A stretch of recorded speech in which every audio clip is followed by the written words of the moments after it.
So my question has been Africa and its innovation, and we can look at West Africa. Well, so I mean, the truth is that Ghana and Africa as a whole, we are now thriving on the innovation landscape. And so, yes, we are at a very base. I was in London last week, and if you see things people are doing, you'll be amazed. You get to educational systems and what is happening in that space, connecting the lecture rooms to the industry practicalities. Things are very much improved in those sectors than what we have in Ghana and, of course, in Africa. So, yes, we are still growing, we are still thriving as an infant stage. But, of course, we can only get better as we grow on. So this is an opportunity I've gotten, and I don't know when I'm Mm. getting it. So let me continue with one more question. If you look at the startup ecosystem, if you look at the startup ecosystem, we've seen a lot of initiatives and Association of Ghana Startups. You've been doing a lot.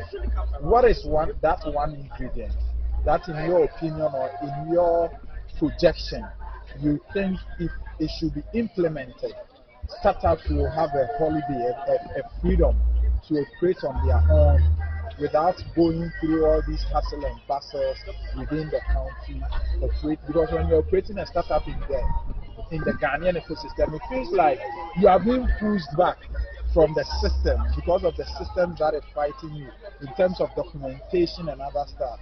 What will you say? What is that one ingredient to Well, see? so the key thing is to get a Ghana Startup and Innovation Bill passed. The bill is outlining certain incentive framework that support all that you mentioned. The key word is making a conducive, environment conducive enough for young businesses to thrive. And that is one key thing that the bill is sought to do. So when you start a business, first need to get business registered and look at what you go through to get a company registered. You pay huge amount of money. You go through a lot of hectic time to even fill forms back and forth. You apply. It takes months to get a certificate out. That's a huge disadvantage to us. Elsewhere, it takes you just about 6 hours. You are done. But in Ghana here, days and weeks and even months. So one key thing from that angle, how do we limit that the timelines and all those things? That's one key one. Now, moving from there, in terms of building capacity, in terms of raising funding, in terms of even office spacing, it's a challenge. How many of us have got access to office spacing that, elsewhere there are office spacing, what they call co-working spaces. You go in there with your idea, they help you, shape you back and forth, and then you're working. But in here, it's not like that. You need to struggle back and forth and all those. But then, so that is what it is that the bill is talking about. Even getting someone to work with you or for you, employment is big wahala. And the bill is saying that, look, can we get government support the young people with employment support, taxes, huge wahala. So all these things have been outlined in the bill, and we are hoping that this bill will get the support of every meaningful Ghanaian.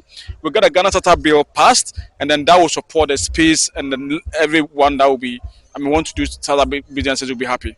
Zasolo, before we let you go, you've been doing this. When I say you, I mean the association has been doing this over the years.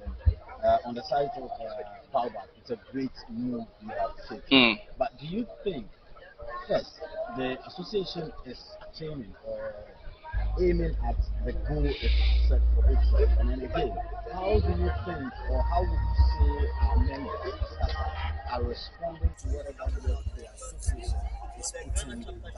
Well, so I'll say that yes, it's been positive so far. Look at this event. We only call out this event for about, I think, a days now. We put out registration for this event 3 days ago. And look at numbers that we had in here. So it tells you that people are responding to it. And the issue is not about how long you've been in a space, but how relevant you are to your membership. The program that you want to bring or you are doing, how relevant are they to the people who are beneficiaries directly? And so for us, we think that so far it's been good. It's been good so far, but we can only improve on it. So that's why we always take feedbacks. We always want to learn from whatever that we do. How can we improve upon it? And we are trying to collaborate more, put more networks across board so that we can have more external exposure to our members. That's the key thing for us as we grow on. Your final startups who are here and those who are No, for us, it's about being resilient enough and trying to don't give up on your dreams. Whatever that you want to do, keep on doing it. There is help for you. Help is available through the government section, through the private sector, and all that. We are here to support you, and that's our word. And we are in to make sure that whatever you need to be able to thrive as a young business or as a startup, That is our focus, and so we are here to support you in all angles. Do not lose your focus. Keep the focus right, and then keep pushing. And of course, by the grace of God and by your own determination and perseverance, success is yours. Thank you, too, guys.